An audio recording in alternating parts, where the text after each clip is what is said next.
We've experienced the cleansing of rachza, washing away all the assumptions and constrictions that are holding us in place so that now we can open our hearts to the freedom that the Seder is going to be offering us. Our next step is to dip a vegetable into salt water. This is kind of a crossed metaphor because vegetables grow in sweet water, and here we are invited to dip it into something that it can't grow in. And I think that's really this next step into freedom. You see, if you've released yourself from the kind of conceptions that hold you, well, the one that holds us most tightly is the sense of life as being either or, like we can't hold paradoxes. What if there's a place of growth in salt water? You got to let go of the way you're used to seeing the world in order to accept that. And I really believe that's the invitation of Karpas. You see, the salt water obviously has to do with tears. It has to do with embitteredness. It has to do with the pain and the suffering which we endured in Egypt. But the question is, what happens with that pain and suffering? So one could simply sort of run away from it, pray that God release me from the suffering. But no, instead here we are dipping the vegetable into it. And this is really the truth of life.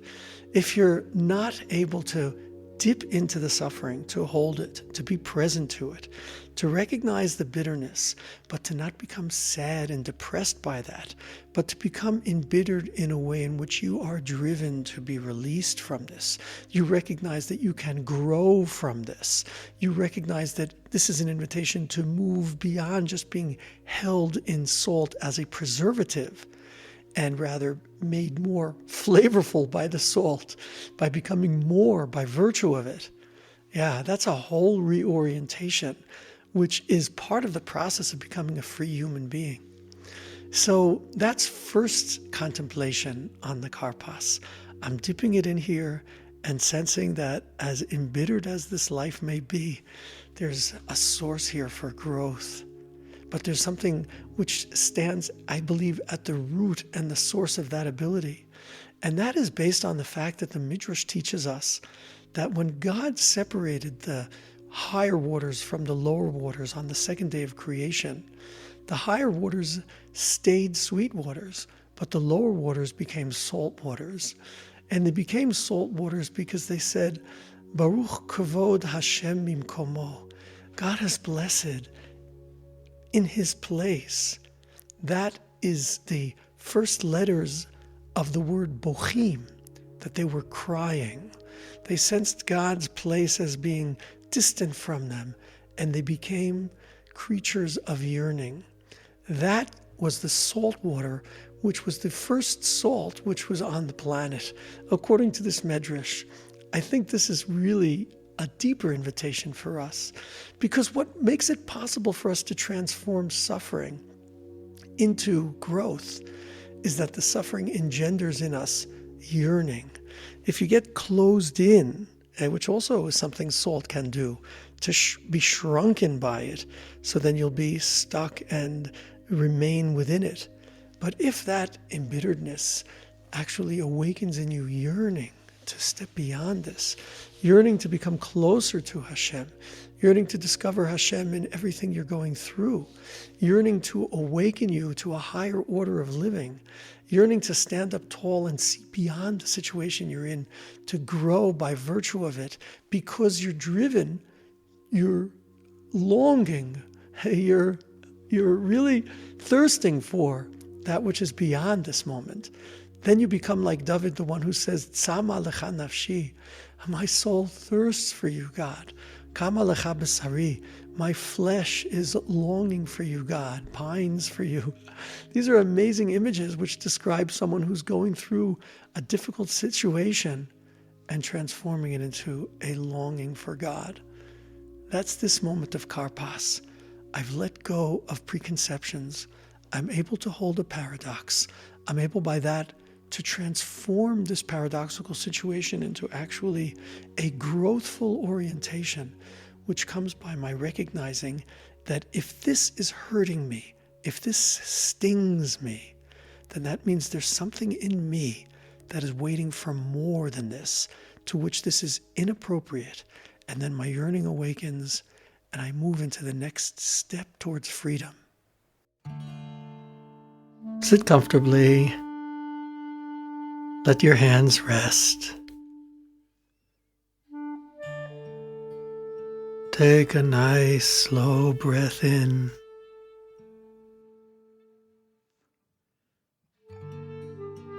And release with a slow breath out.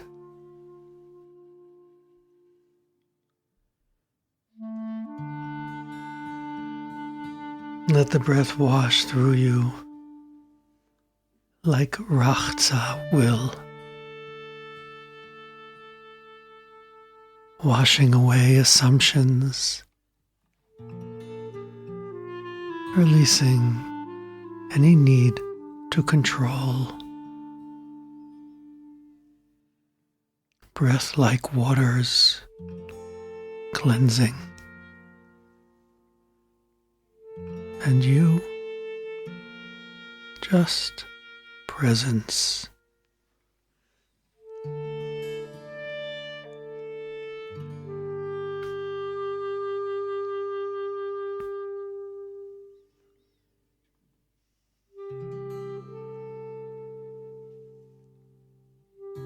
Imagine in your hand a small green leaf.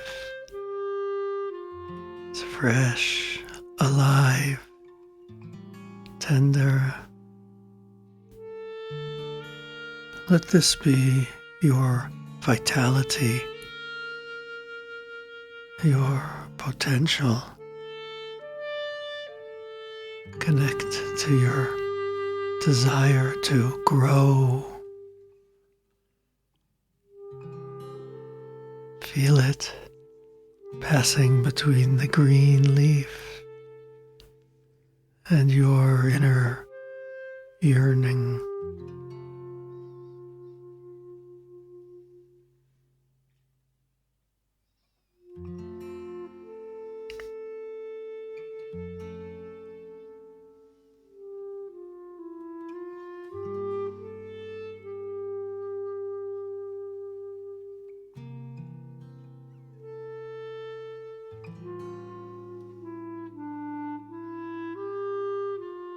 Now, imagine before you a bowl of salt water. Sense its heaviness, its sting.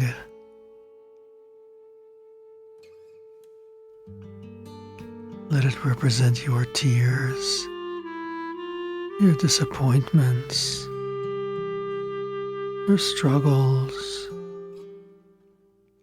Be with them now.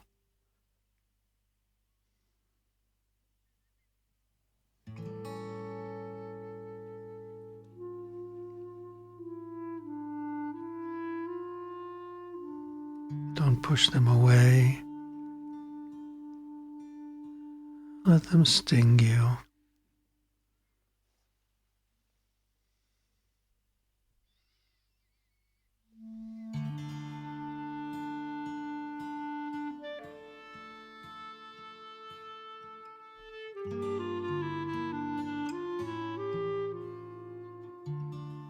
Slowly, in your imagination, dip the green leaf into the salt water.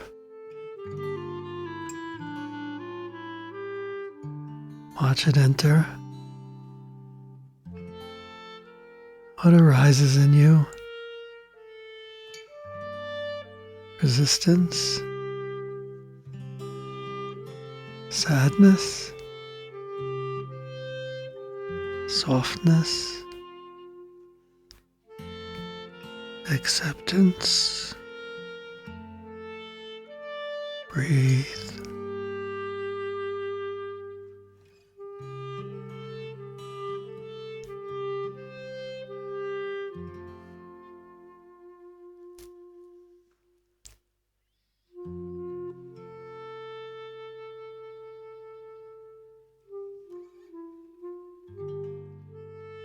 And now, bring to mind the teaching of the lower waters.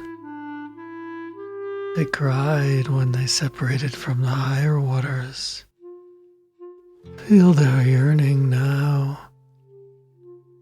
Sense tears of longing for perfection, for closeness.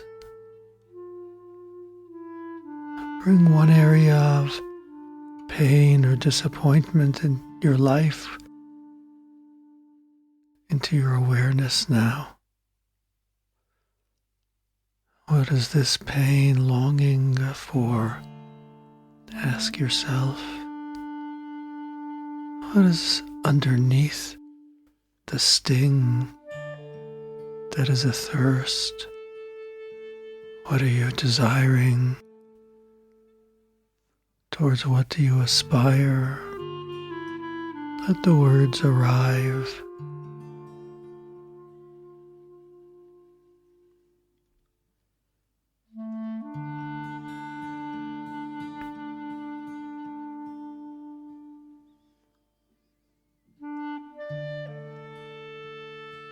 Is it connection?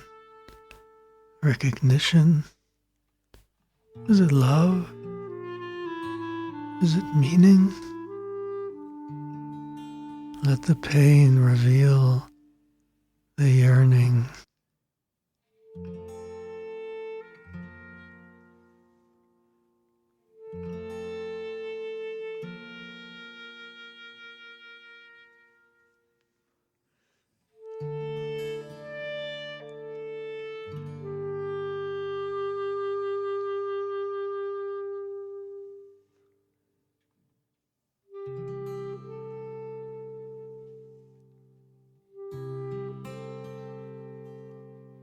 Feel how yearning is so different from despair. Despair collapses, but yearning evokes thirst, stretches upward.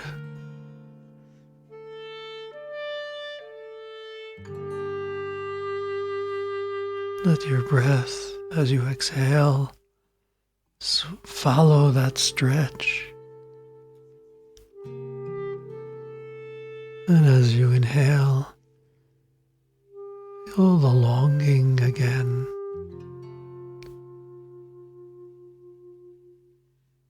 Exhale into yearning,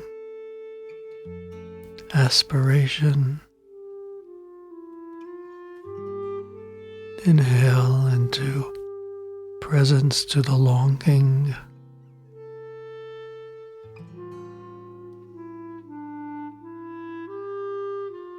Notice how you are expanding.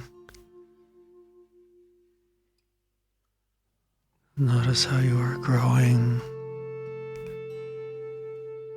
Sense the powers of growth again, awakening within you.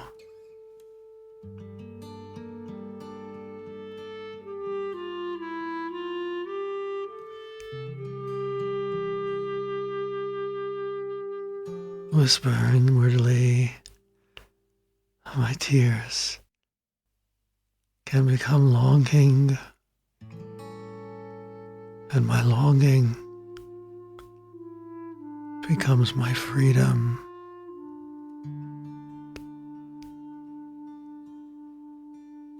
Freedom is not the absence of struggle. Freedom is choosing the way I meet it.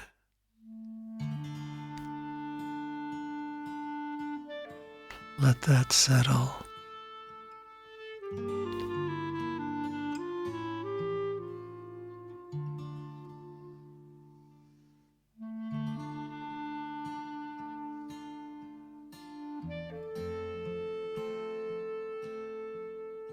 See the green leaf again.